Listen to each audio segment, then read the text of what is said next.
everyone! I'm Vesper Starwolf here with another video, and I'm actually here with another book review.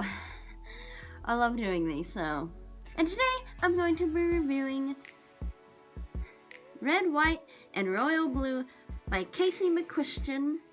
Probably mispronouncing that name, I'm terrible at names. My friend actually bought me this book for my birthday last year, and I absolutely loved it. I just now finished reading it because I'm very slow at reading lately. I'm just a busy person, but I really wanted to get it done with. So the book is about the president's son, Alex Claremont Diaz, and the Prince of Wales, Henry. Okay, and this is going to be a spoiler-free review, so I'm going to try to avoid any major spoilers.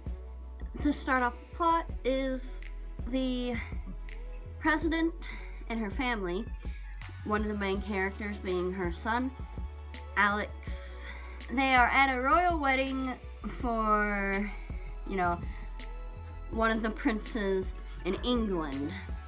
And Alex doesn't really like the youngest prince, Henry.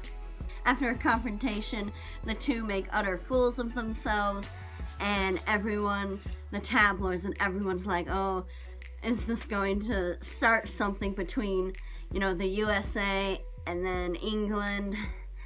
But so, essentially what happens is Alex and Henry have to pretend to be friends and play it off as like it was an accident that happened. But things aren't all so simple, as the two end up falling for one another. And then the book is essentially them coming to terms with their feelings, what it means for the first son of the United States to essentially fall for the Prince of Wales, essentially keeping their relationship a secret. First off, I absolutely did love this book. I will say that, and I mean this as like a very high flattery for me, that this book did kind of read like a fanfic, but like a really well written fanfic.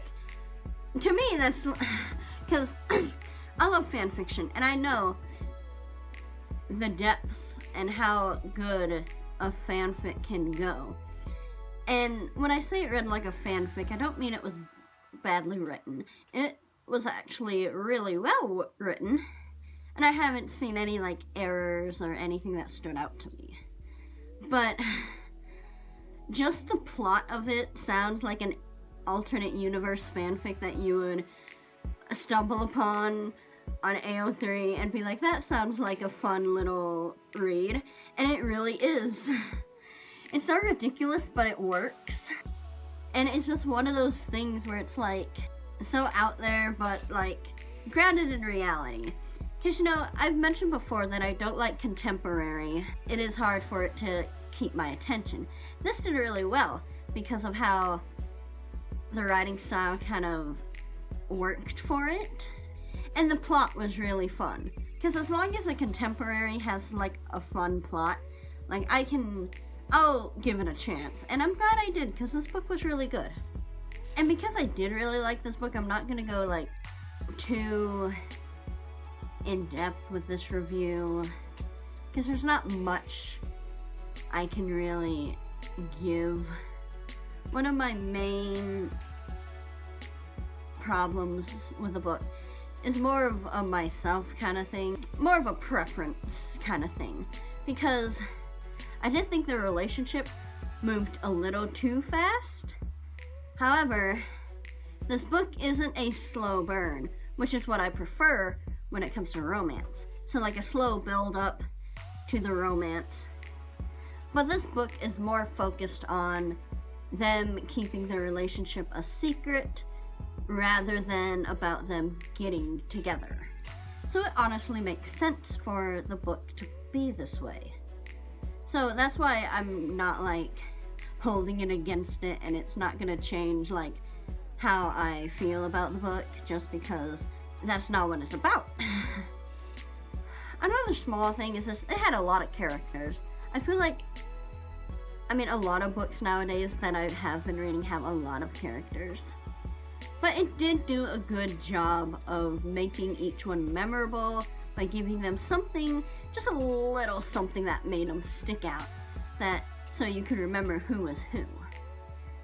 And I feel like eventually towards the end, they kind of moved away from some of the romance stuff and more into like the politically charged stuff, which is fine, but it did make it feel like the B plot of the book became the A plot. They really had to take the B plot and conclude it, but in a way, as I was reading like the last couple chapters, it's like, oh yeah, this was about this other thing. So that I didn't really like, but it was still entertaining to read and interesting. So, and it was something that needed to be concluded, so I don't really mind it too much. And admittedly, the book was a little cheesy here and there, but you know, I love some cheese. Cheese can go a long way. And it did have its serious moments, which was good.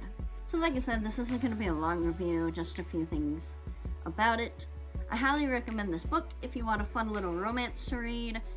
And it does have its more serious moments, but it doesn't get too angsty to where you really just feel dread and terrible, because that's not what the book is about. The author, in their acknowledgments, and I follow them on Twitter as well, specifically said they wanted it to be a book that gives people just feel good emotions and a lot of hope.